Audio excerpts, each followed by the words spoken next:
जी अस्सलाम वालेकुम वाला जी। एग्रीकल्चर यूट्यूब चैनल पर खुश आमदीद कहते हैं सोशल सब मीडिया भाइयों को। दोस्तों आज की इस वीडियो में आप दोस्तों के साथ शेयर करते हैं मूंजी मकई गंदम इसके अलावा हैं। तिल तिली का क्या रेट्स वगैरह चल रहा है, ताज़ा तरीन फ्रेश अपडेट आपको देते हैं।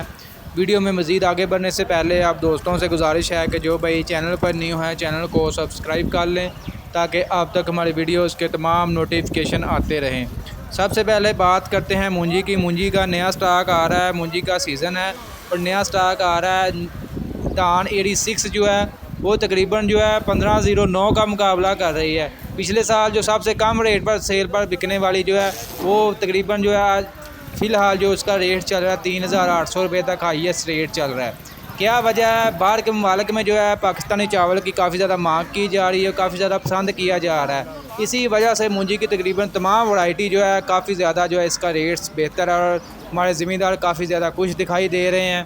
धान 86 जो है इसका रेट 3200 रुपये से लेकर 3750 रुपये तक है। इसके अलावा एरी फैन जो है 3800 रुपये से लेकर 4200 रुपये तक फ़ी मन 40 किलोग्राम के हिसाब से 1509 जो है उसका रेट तकरीबन जो है 4100 रुपये से लेकर 4650 रुपये तक। 1692 का भी तकरीबन रेट सेम चल रहा है 1509 के बराबर। इसके अलावा दोस्तों गंदम मार्केट की आपको अपडेट वगैरह दें। फ़िलहाल मार्केट में सन्नाटा है, खामोश है, तकरीबन मार्केट मुस्तकम चल रही है जैसा कि आपको बताया हुआ था। फ़िलहाल तकरीबन वही सिचुएशन चल रही है।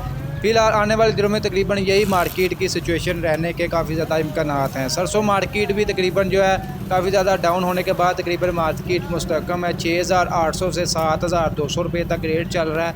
इसके अलावा आप बात करते हैं मकई की। मकई का जो तकरीबन रेट चल रहा है 1650 रुपये से लेकर, जिसमें मंडा डैमेज दाना आ जाता है। इसके अलावा जो बेहतर क्वालिटी बेहतर मॉइस्चर का रेट चल रहा है 2250 रुपये तक चल रहा है जी।